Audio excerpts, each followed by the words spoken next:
Sejam bem-vindos, bem-vindas e bem-vindos. Esse é o Prisma Criativo, um projeto do Clube de Criação, que na sua primeira temporada vai ouvir as histórias dos profissionais LGBTQIAPN+, do mercado criativo.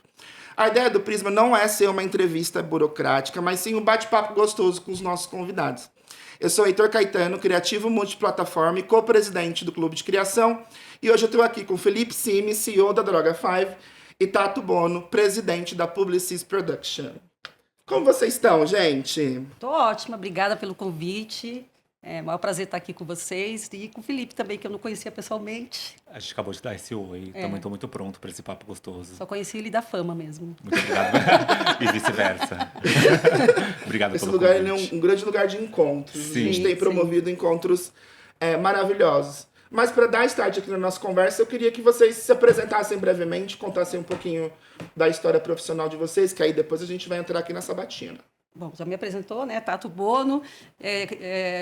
Sou da área de produção, comecei no sul do país. Eu vou começar desde que eu comecei pequena, não, né? Eu vou ser bem breve, prometo. Comecei minha carreira em Curitiba. Trabalhei nas várias agências de lá, vim para São Paulo há 14 anos, tem que fazer um pouco a conta, porque eu sempre paro no tempo, né? Então, mas há 14 anos, quando eu vim para cá, já vim como diretora de produção na Publicis. Passei 8 anos por lá, depois fui para a Macan como VP de produção, fiquei mais 3 anos, fui ser sócia da Play 9, fiquei mais 3 anos, e aí voltei para o grupo, já como para assumir a Publicis Production, que é uma centralização ali da produção como unidade de negócio. E aí tô até agora. Vamos lá. Tá, está presidente. Presidentíssima. Eu sou Felipe Simi, eu sou de Bauru, no interior de São Paulo. Eu tô já faz 20 anos em São Paulo. Eu comecei a minha carreira do lado do cliente. Eu fui Unilever, fui Hershey's, fui Bacardi. E depois que eu mudei para o lado da agência para trabalhar em criação, onde eu trabalhei na New Content, que era uma agência de conteúdo, que depois foi adquirida. Trabalhei na Cubo durante muitos anos, onde eu também trabalhei em estratégia, porque eu queria aprender várias áreas de agência, porque eu sempre quis montar uma agência, sempre quis ter uma agência, então para mim era estratégico conhecer ali áreas diferentes. E depois eu fundei uma agência em final de 2015, começo de 2016, chamada Soco. Essa agência foi comprada pela Accenture Song em 2024. E agora eu sou CEO da Droga 5. Como eu já dei aqui a claquete para vocês, a gente quer que esse seja um espaço para a gente ouvir as histórias, especialmente de profissionais LGBTQIAPN+. E eu não posso deixar de exaltar o fato de que vocês estão, talvez, numa das mais altíssimas posições quando a gente pensa no nível hierárquico em posições executivas. E eu acho isso ainda mais louvável quando a gente está falando de pessoas LGBTQIAPN+. Primeiro porque eu sinto que durante as nossas jornadas, a gente ouve muitos nãos, né? Eu já falei sobre isso aqui em outros episódios, mas a gente não senta assim, não fala assim, não se vista assim. Tem uma série de códigos que vão impondo pra gente e, consequentemente, eu sinto que vão tirando coisas da gente.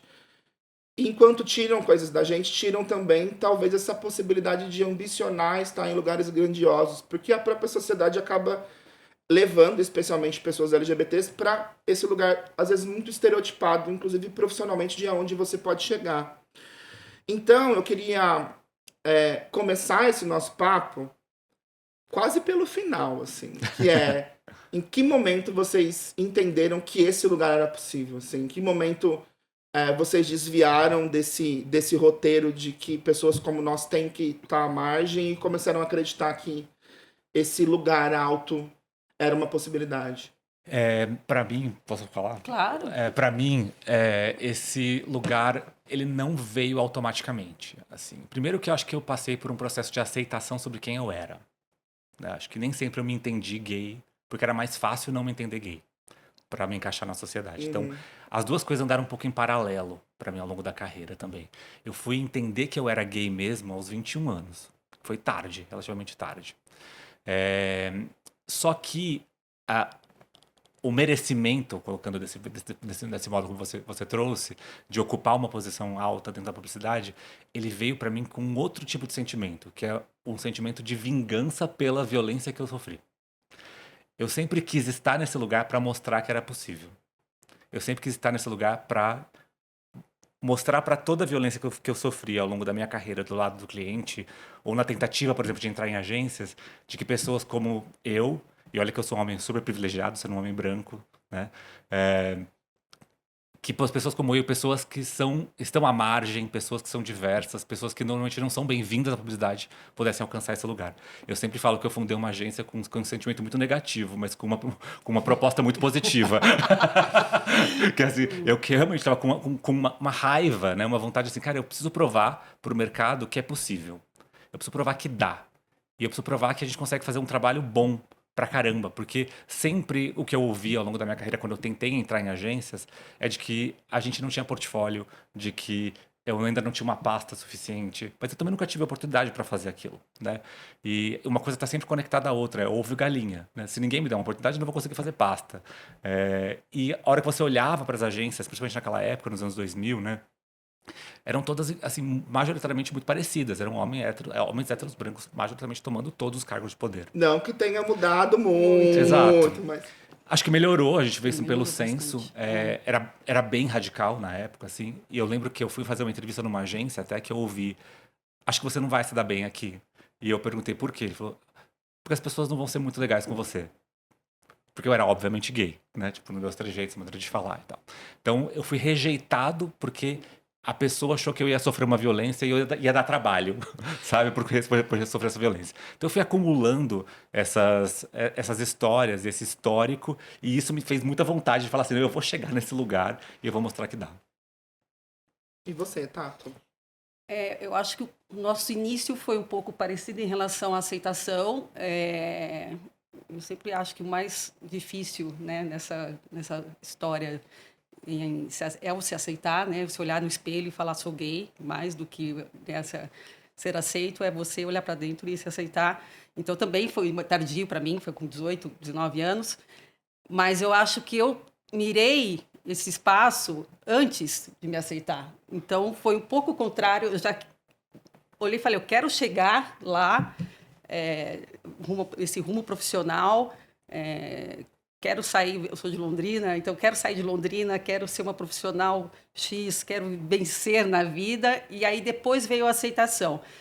E quando eu comecei a carreira profissional e fui adiante, fui crescendo, o fato de eu ser gay, eu não me permiti olhar para o lado e perceber o que estava acontecendo em volta de mim, assim. Então, eu uso sempre esse exemplo para mim, porque para mim é muito significativo, assim.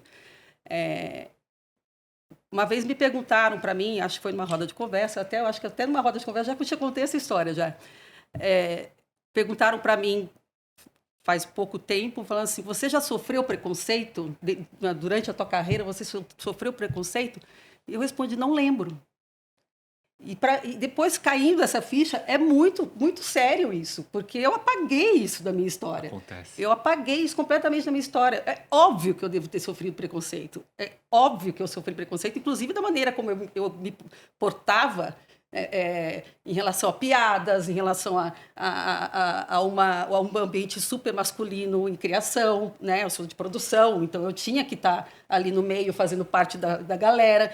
Então, é óbvio que sim, mas eu não lembro. Então, eu simplesmente mirei naquele objetivo e fui fazer com que aquilo acontecesse. Então, eu acho que esse trauma eu apaguei da minha vida, assim, e segui e fui. Simplesmente cheguei. Cheguei aonde estou e apaguei como se todo o resto ali em volta não fizesse parte do meu processo, assim. Isso é muito interessante, assim, né? Porque acho que tem uma convergência no que vocês contam, que no fim do dia, a gente deveria estar nesses lugares só preocupados em fazer o nosso trabalho. E aí, quando você conta, Felipe, do tipo, você vai para uma entrevista, uma pessoa te diz, não sei se esse lugar vai ser legal para você. Tipo, a pessoa te dá uma demanda antes mesmo de você começar a executar o seu trabalho. Ou até de abrir mão, mesmo que na sua memória, da sua identidade para conseguir sobreviver a um ambiente e simplesmente de novo voltar e fazer só o seu trabalho. E aí eu acho que tem uma coisa que é super importante, especialmente quando a gente pensa em pessoas como vocês, na posição que vocês estão, que é talvez essa possibilidade de conseguir abrir um pouco mais os caminhos e deixar com que a trajetória de outras pessoas como nós seja um pouco mais leve. Como vocês acham que as vivências de vocês, de alguma maneira, influenciam nesse espaço que vocês estão criando e na maneira como vocês lideram? Eu acho que é representatividade, né? Assim, o fato de ter uma liderança, né? A pessoa pode se espelhar ali e ver que é possível, primeira coisa, né? Então, acho que abre caminho, abre inspiração, abre possibilidade. Também, eu acho que é influência. Então, você está numa cadeira dessa, você também tem a possibilidade de influenciar decisões ali, tomada de decisões que ajudam com que movimentos sejam feitos para facilitar também com que mudanças aconteçam.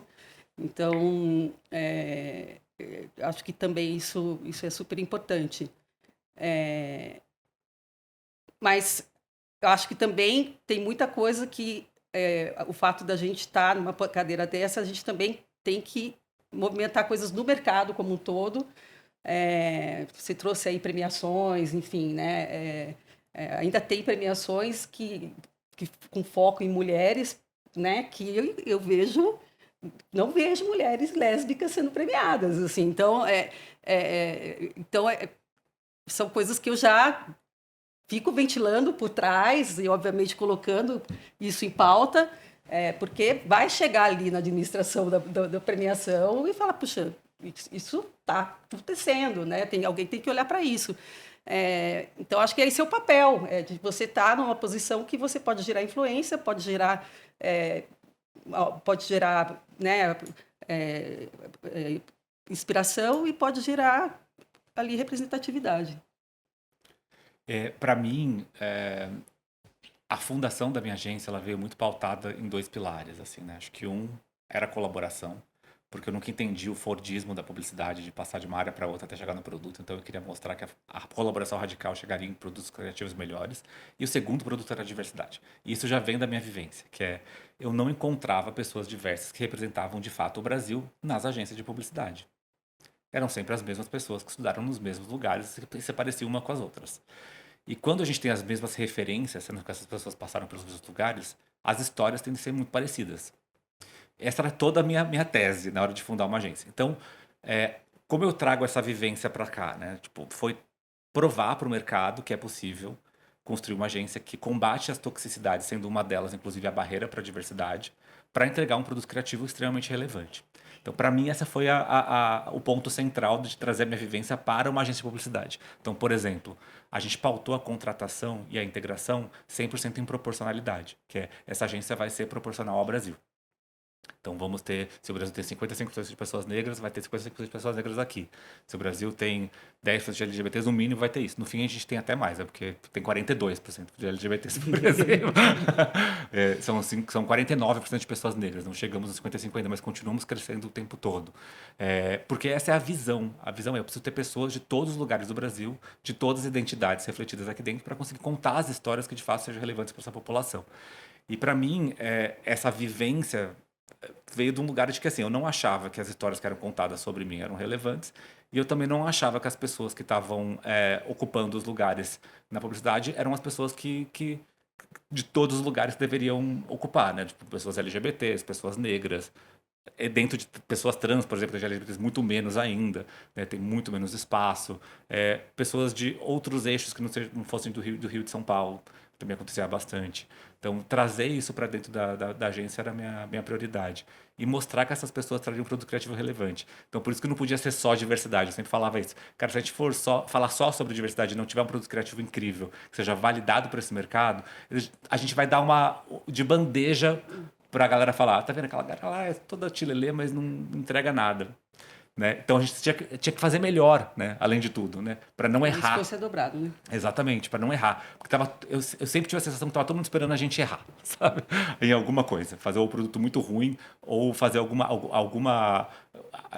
algum discurso que fosse contraditório em relação às nossas crenças. Então, acho que a gente sempre teve muito cuidado em relação a isso. A cultura sempre esteve à frente de qualquer coisa na agência por conta dessas vivências.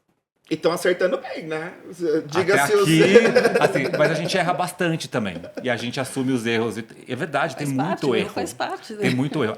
Imagina quanto eu não sou cobrado e a gente não é cobrado lá dentro também. Com razão por essas pessoas. Porque não pode ser só eu chegar num podcast e falar sobre isso, né? Exatamente. Tem que funcionar lá dentro, assim. E a gente faz funcionar lá dentro antes de você poder falar para fora.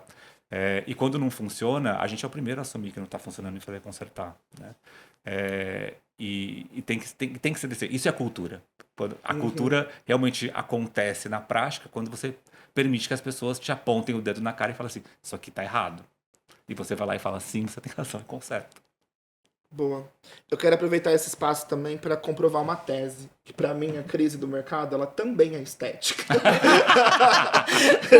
Ela também é estética, especialmente quando a gente pensa em profissionais do C-Level. Acho que se fizermos um exercício, pense numa pessoa C-Level. Provavelmente vão pensar num homem branco, de camisa polo, sapatinho branco, meia colorida ou camiseta preta e Vans, né? E aí, no meio dessa crise estética, eu imagino que o processo de chegada até essa cadeira foi um pouco de desencaixe, no sentido de olhar para os seus pares e olhar ao redor e às vezes não ter muita afinidade mesmo com como as coisas ali estão postas. Mas eu queria entender se esse desencaixe ele continua até hoje. Vocês acham que, comprovando a minha tese, não só a estética, porque estão belíssimos aqui, Situação. mas também você acha que essa todo mundo posição cafona. específica, Meus pais são um bando de cafona.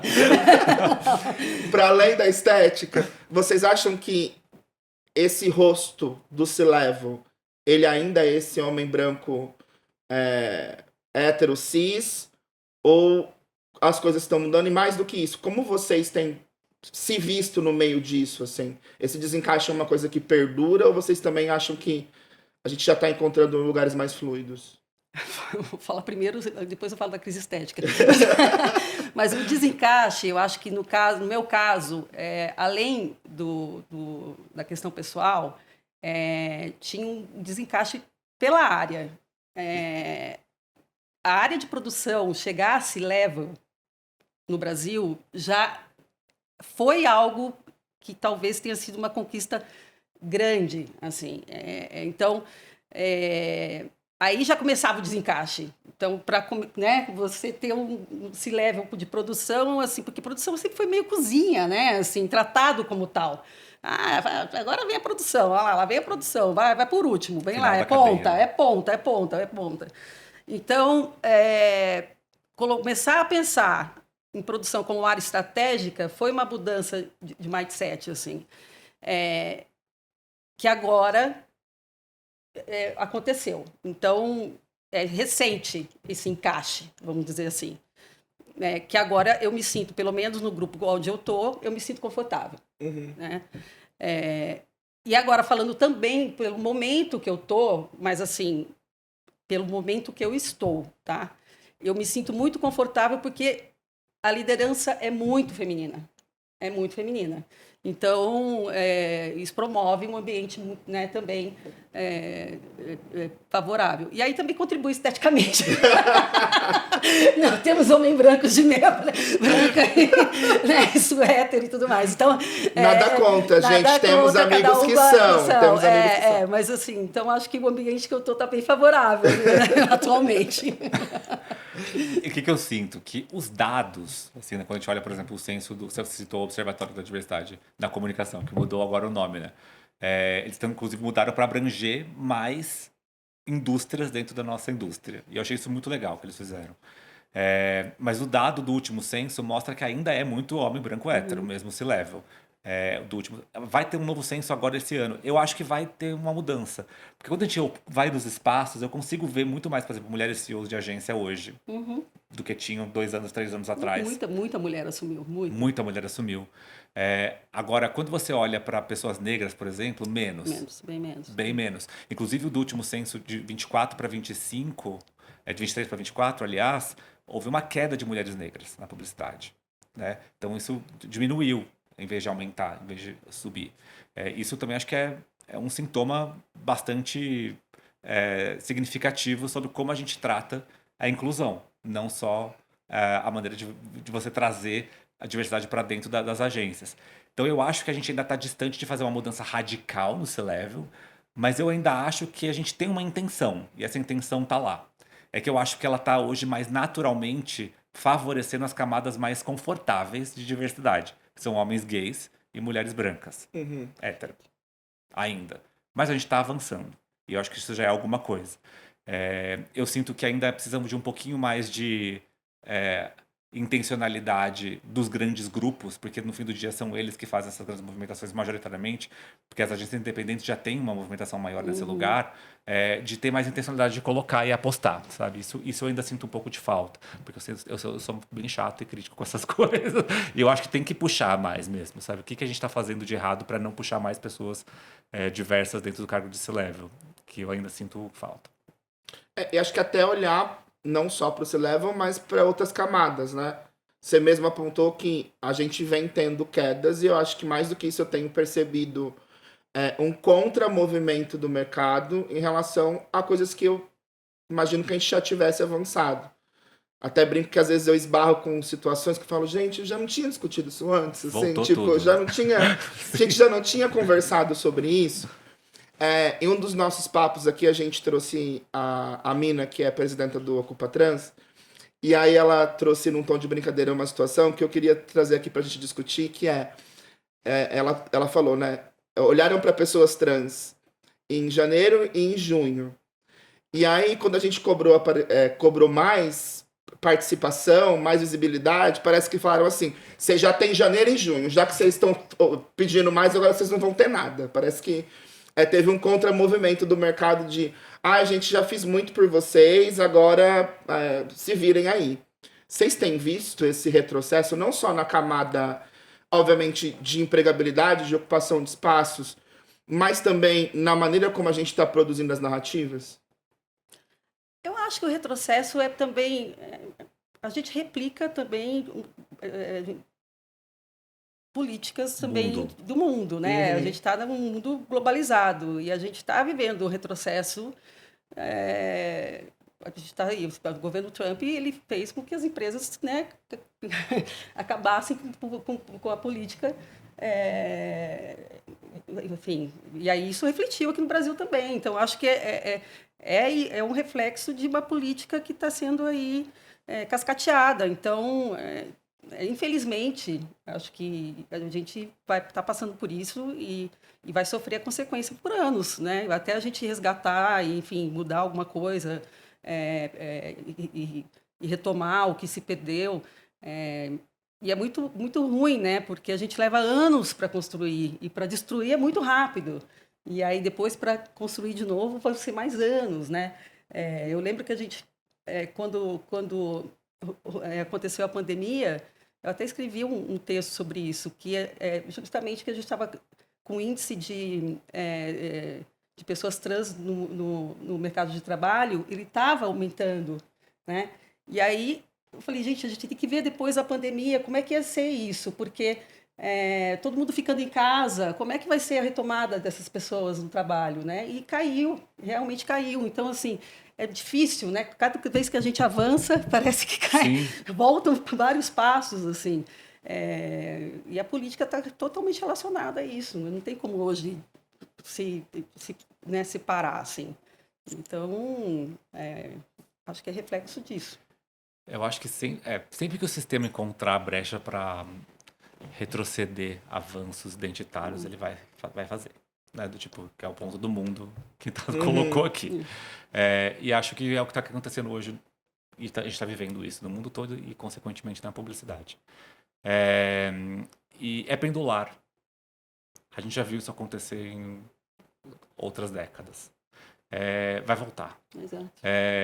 E a gente está pronto para voltar. E eu sinto que, de verdade, a publicidade está mais aberta a manter se manter um pouco mais firme do que a média das outras indústrias. Circulando em meio a outras indústrias, eu sinto que a gente está mais aberto a manter algumas coisas. Muito menos do que deveria. Concordo com você que eu me sinto tendo as mesmas discussões que eu tinha 5 anos atrás, todos os dias, né? Com muita gente.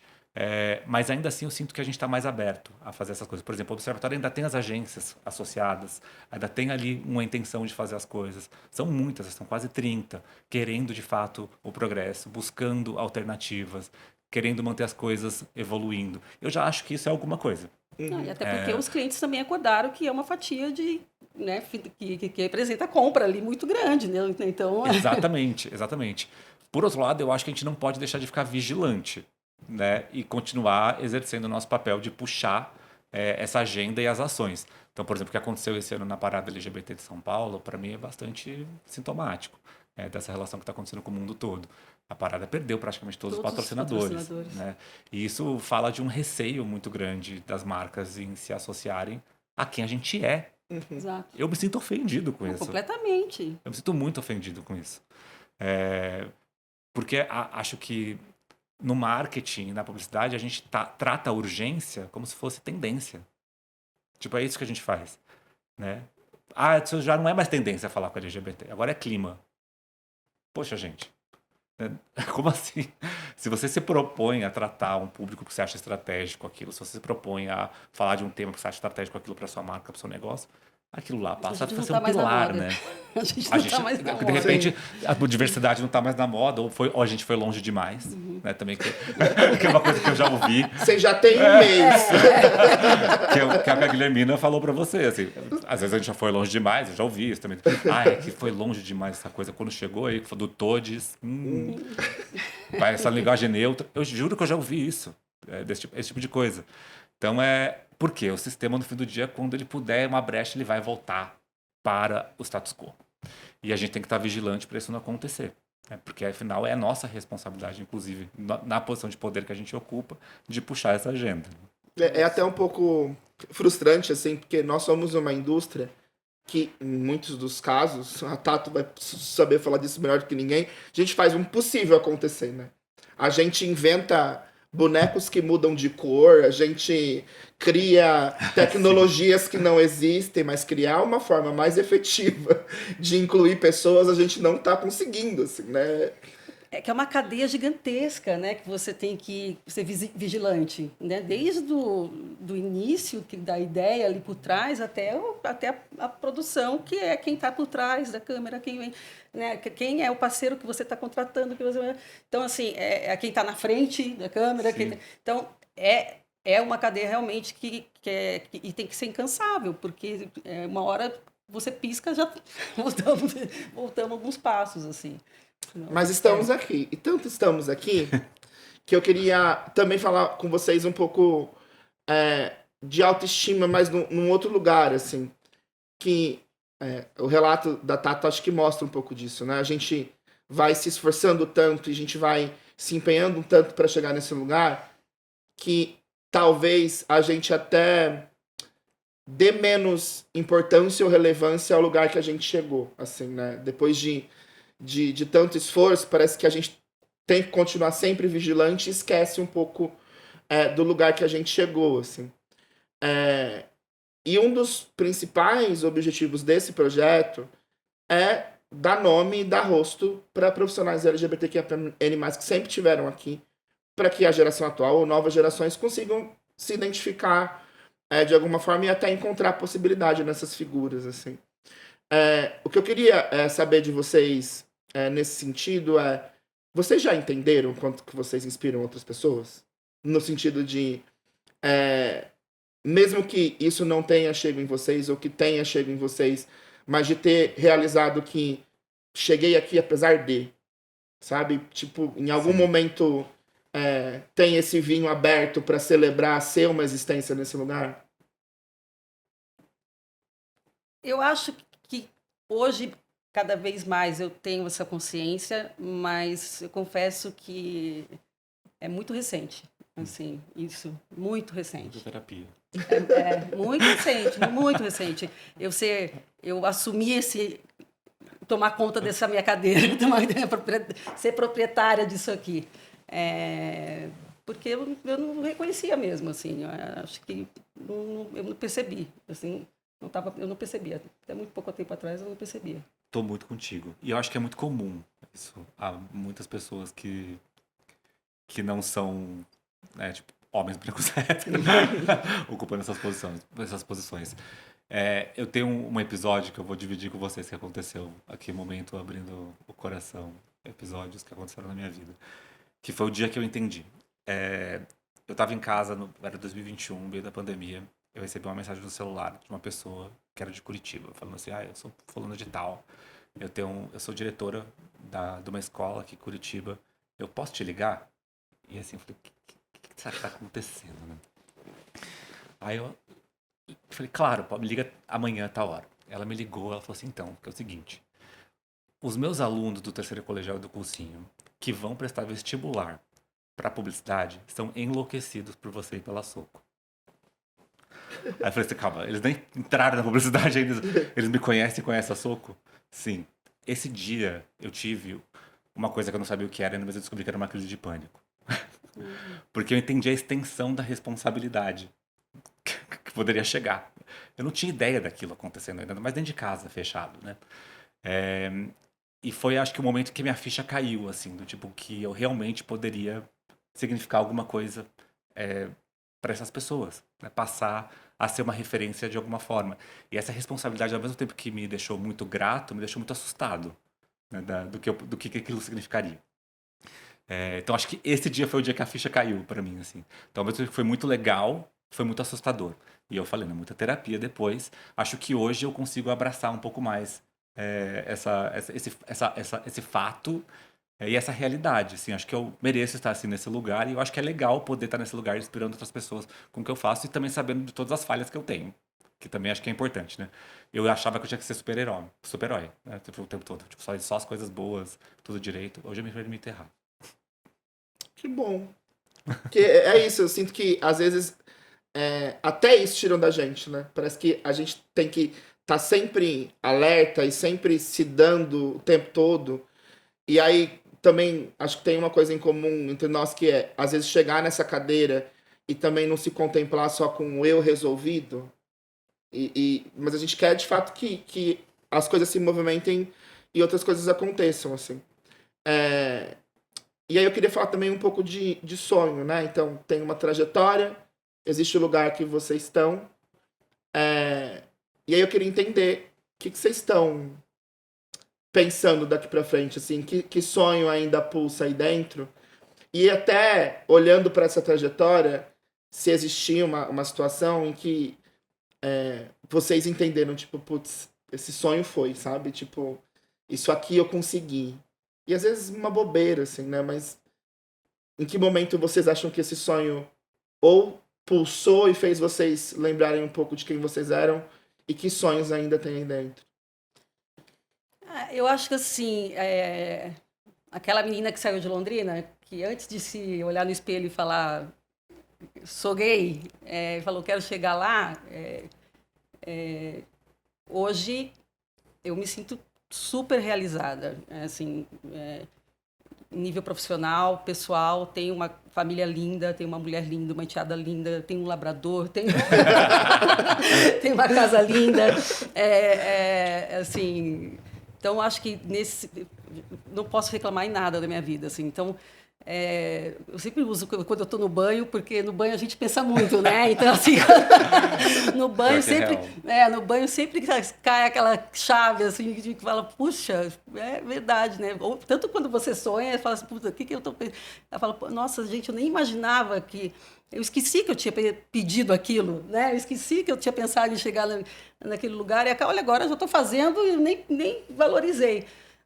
Então, eu procuro valorizar muito, assim, porque eu realmente pensei em tudo que eu queria, assim, e hoje conquistei. Mas a gente nunca, né, acha que nunca tá bom, né? Então, assim, para futuro, eu já tô com 50 anos, né? Já sou uma jovem senhora, então... eu ainda tenho deslumbro, assim, uma experiência internacional, eu ainda deslumbro. Então, acho que tenho ainda uns 10 anos assim, pela frente ainda para ter uma carreira ainda profissional com qualidade, assim, para gastar aí sola de sapato viajando. Então ainda tenho esse sonho de ter uma vivência internacional? Eu acho que eu tenho um monte de sonho também ainda, assim. Eu acho que eu cheguei num sonho que era o meu sonho primário, que era de construir uma agência e fazer ela dar certo, dentro das minhas crenças. E acho que isso foi muito realizado e eu me sinto muito feliz por isso. Mas eu tenho um monte de sonho a partir do momento que isso virou uma outra coisa. A minha agência já não chama mais Soco, ela chama Droga5. A Droga5 agora é uma agência internacional, tem 6 países diferentes. Eu adoro levar um pouco do que a crença da Soco tinha para toda essa rede, por exemplo. Então, contaminar a rede com a cultura, para mim, é uma coisa muito legal. Eu sinto que uma vez uma jornalista me perguntou: você vendeu sua alma? Eu falei: não, eu comprei um corpo maior para ela. Essa é a minha sensação, assim, do tipo, que é levar um pouco dessas crenças para um lugar muito maior.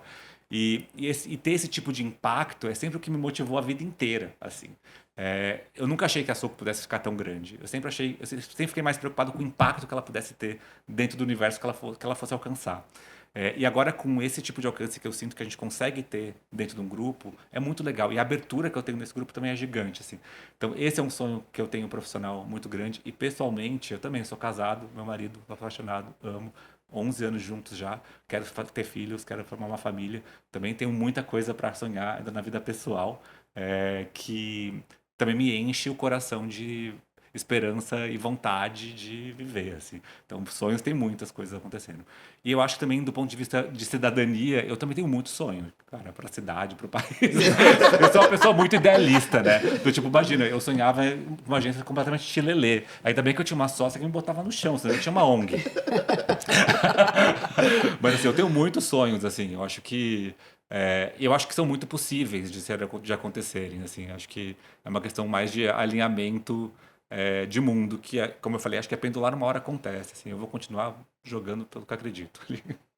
Maravilhoso.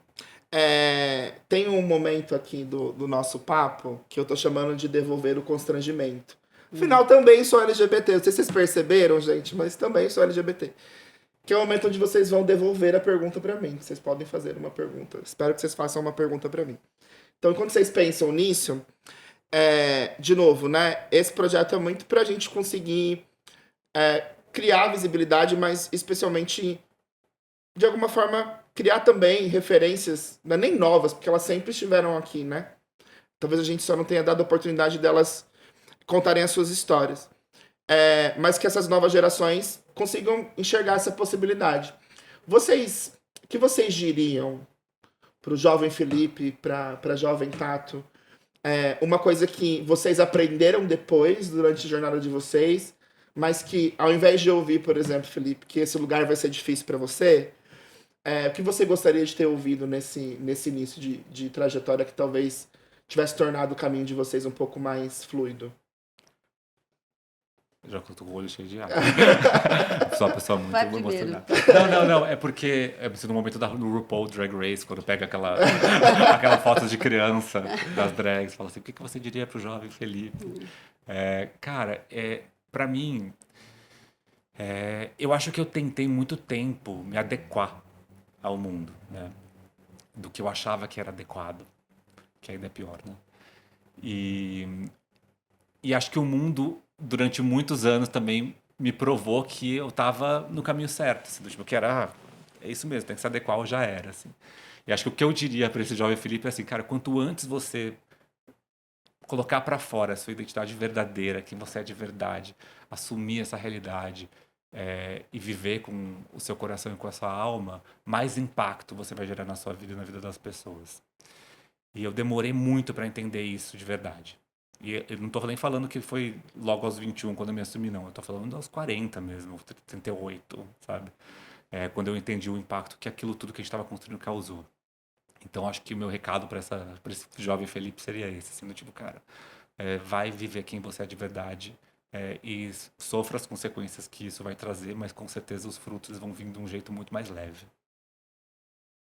Eu acho que para mim acho que seria uma coisa parecida, assim. Eu acho que teve alguns momentos em que eu fiquei quieta, assim, e poderia ter atuado e transformado, né, antes.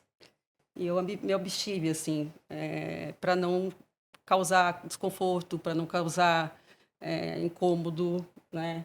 E então eu acho que para a jovem Tato se expõe mais, se expõe antes, porque você pode mudar a pessoa que está do lado e transformar o mundo mais cedo, né? Eu tenho uma outra tese pessoal que vocês falando me veio, eu já falei isso aqui também algumas vezes, que quando eu entendi as minhas identidades todas, e eu acho que ainda tem outras para vir, mas quando eu entendi as minhas identidades e passei a olhar para elas com orgulho, na verdade eu sinto que eu descobri qual era o meu superpoder. No fim do dia, as minhas identidades eram o meu superpoder. E socialmente, quando eu digo que tiram muitas coisas da gente, o objetivo final, na minha percepção, é não permitir com que a gente acesse esse poder. Porque quando a gente acessa esse poder, talvez a gente fique grande demais para eles conseguirem lidar. Então eu concordo muito com vocês, assim, quanto antes a gente conseguir acessar esse poder e entender que as nossas identidades, elas são um desempate no fim do dia, elas são o que tornam o nosso olhar único e especial, eu acho que não só a gente consegue avançar com menos peso nas costas, mas também avançar tendo um pouco mais de certeza de que, putz, dá pra voltar pra casa e tá feliz ainda, sabe? Dá pra fazer o que a gente faz, voltar pra casa e tá bem. Dito isso, eu amo que esse programa ele vai da risadeira, emoção Não, em eu 2 fico olho cheio. segundos. Mas é pra isso que esse projeto existe. É hora de vocês devolverem o constrangimento. Eu vou fazer uma pergunta. Vai. A gente estava conversando lá fora que você veio do interior, interior. de Valparaíso, né? Valparaíso. Qual foi o clique que te fez sair do interior? Eu costumo dizer que eu venho de um lugar, e talvez é uma realidade parecida para as pessoas que moram em cidades pequenas no interior do Brasil, em que ninguém nunca me disse que eu não ia conseguir quando eu tinha planos ambiciosos, mas que também ninguém nunca me disse que eu ia conseguir. Então eu vivi nesse limbo, sempre vivi nesse limbo sempre tive planos muito ambiciosos para minha vida, até pelo desencaixe natural que acontecia ali, também por conta das minhas identidades, mas acho que também por questões culturais, por questões de acesso. Eu nunca me senti parte daquele lugar 100%, assim. Inclusive, eu tenho muita dificuldade de voltar para lá, porque ainda é um pouco traumático para mim. Nossa, igual. Mas eu, desde cedo, sabia que aquele lugar não era para mim. E tem uma situação que eu era atleta. E eu tinha o sonho de ganhar umas Olimpíadas. Isso era o que me fazia acordar todos os dias, era jogar umas Olimpíadas. Isso era o sonho que eu tinha. Qual era o esporte? Jogava vôlei. E aí, por várias questões de ausência de apoio, por morar no interior, por minha altura, especialmente, eu não consegui realizar esse sonho, mas joguei vôlei por um tempo e isso sempre me fez muito feliz. Mas eu lembro que, especialmente quando eu entendi que o esporte não era mais uma possibilidade, eu fiquei um pouco frustrado com aquilo. E quando eu decidi fazer comunicação, eu meio que subverti essa vontade. E eu me fiz a promessa de que dessa vez só ia depender de mim. E que eu ia jogar as Olimpíadas da publicidade. Sabe? Que se eu entrasse nessa, era também para chegar no ápice. Então, acho que esse rompimento, ele veio primeiro do desencaixe. Eu sabia que eu precisava sair de lá para conseguir descobrir quem eu era. Eu sinto que existe uma narrativa pré-definida para quem mora nesses lugares. Que geralmente você vai estudar, você vai fazer uma faculdade ou um curso técnico, e aí você vai ter uma família, e aí você vai ter um filho que vai repetir todo esse ciclo. Sim. E a gente vai continuar aqui para todo sempre. Então, eu desde cedo quis romper esse ciclo, e também de entender que eu ia sempre estar nos lugares que fossem do meu tamanho. Eu me prometi desde muito cedo que eu não ia mais, nunca mais, me apequenar e deixar de viver coisas que eu queria por conta do lugar que eu tô. Assim, se o lugar tá pequeno demais para mim, então é porque eu tenho que sair dele. Muito bem. É muito impressionante como as narrativas de quem vem de fora para cá são parecidas, né? Toda vez que eu converso com pessoas que saíram do interior, ou por exemplo, você veio de Londrina, né? E vieram para São Paulo, é muito parecido tudo. Igual, a gente sai para ser quem a gente é e para provar que dá. Quase foge, né? Eu lembro que quando eu passei no vestibular, eu não fiquei feliz porque eu passei no vestibular. Eu fiquei feliz porque eu ia sair de Londrina. Eu comemorei a minha saída do lugar. Para ser gay em paz em São Paulo. Exato. O êxodo gay. Sim. Uma pergunta. Qual que é o seu sonho pessoal com esse projeto aqui? Pessoal. Não, eu acho que esse projeto ele é tão pessoal quanto profissional, né? No fim do dia eu tô cedendo aqui uma ideia e a minha cara pro Clube de Criação. Mas especialmente quando eu vim para São Paulo, eu já vim me fazendo uma promessa que eu sinto que guiou todos os passos que eu dei desde então, que é que eu não ia permitir que os lugares que eu estava fossem tão duros quanto foram comigo, assim, sabe? Que eu ia, de qualquer forma que eu pudesse, ajudar esses espaços a serem mais fluidos. E eu já sofri muito, assim. Eu também sou do seu pensamento, Tato, que eu passei, mas não sofri. Porque eu nunca me permiti sofrer. Mas até antes de entrar nesse mercado, eu fui muito machucado. E eu sei os BOs que eu tive que resolver, as terapias que eu tive que fazer, para conseguir curar um pouco dessas feridas e, de novo, né, entender tudo isso como um superpoder e não como um demérito. Então, o meu sonho pessoal com esse projeto é que a dúvida que eu existia sobre esse lugar, que existia em mim, sobre esse lugar ser um lugar possível, porque eu simplesmente não via ninguém como eu nessas cadeiras, nessas revistas, nesses veículos, nesses locais, que se uma pessoa puder ouvir essa conversa, assistir essa conversa, entender que talvez seja possível, talvez eu consiga chegar lá, é o meu sonho pessoal. Especialmente porque esses perrengues todos também têm a ver com o fato de eu ter vindo de uma realidade que não era uma realidade de privilégios. E a publicidade me fez ter acesso a vantagens sociais que eu nunca imaginei que eu fosse ter. Que nunca nem sequer passaram pela minha cabeça. Porque eu sinto que eu sonhava com um lugar, mas eu nunca tive muita consciência do que vinha com ele. Os benefícios do lugar, né? Tem os desafios do lugar também. Nós também vem junto. Mas eu consegui alguns benefícios com essa minha jornada. E eu espero que outras pessoas como eu também possam chegar nesse lugar, assim, sabe? De sonhar que isso é possível. Eu tava até falando em outro dia numa conversa sobre produção, assim, né? Que, sei lá, eu tenho uma amiga de infância que ela é muito desenrolada. Do tipo, se eu falo pra ela, putz, vamos armar um churrasco, em 30 minutos esse churrasco tá resolvido. Ninguém disse pra ela que ela podia ser uma produtora. Entende? Tipo, ninguém tem espaços, especialmente na publicidade, que ainda não chegaram nessas pessoas como eu que vieram do interior, ou em pessoas que vêm de outra realidade e acham que só tem aquela cartilinha, aquela narrativa para seguir. Então, acho que também ampliar um pouco desse lugar de, putz, eu posso sonhar com isso, então eu posso sair do interior e ter uma posição legal em São Paulo. É possível romper esse ciclo? Acho que no fim do dia é isso, assim. Criar possibilidades. Se eu fosse resumir, minha resposta é que isso aqui seja uma oportunidade de a gente derrubar cada vez mais cortinas para que possibilidades sejam criadas. Muito legal. Maravilhoso. Como eu disse, isso é um espaço para a gente fazer denúncias, fofocas. Tem mais alguma coisa que vocês queiram falar? Algum recado que vocês queiram dar? Eu acho que, assim, primeiro eu acho muito importante o espaço, vida longa ao projeto,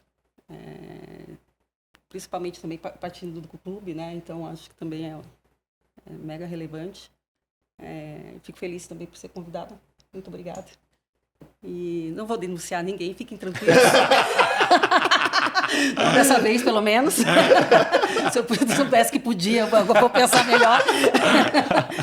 Mas, assim, obrigada mesmo. Assim, acho super importante. Assim, cada vez mais que a gente tome aí a boca. Muito obrigado também, adorei o papo, realmente foi uma delícia. Você prometeu e cumpriu, foi gostoso. Não, eu também não vou fazer nenhuma denúncia, não, mas acho que é só um convite a marcas e profissionais dessa indústria a se manterem, de fato, comprometidos com o que é correto, com o que é justo. Acho que não há nada além disso, né? A gente não está pedindo nenhuma vantagem. A gente está pedindo que seja correto. E acho que... Desculpa por existir, né? E acho que isso é o mínimo que a gente pode dizer aqui. Então, só para repensar o quanto antes algumas ações que têm acontecido nos últimos tempos. Porque acho que é válido para todo mundo. A sociedade agradece. Muito que bem. Muito obrigado por terem aceitado o convite, por estarem aqui, principalmente por compartilharem a história de vocês. Também adorei o papo. É isso, esse episódio do Prisma Criativo termina aqui, mas eu espero que essa conversa não. Até a próxima.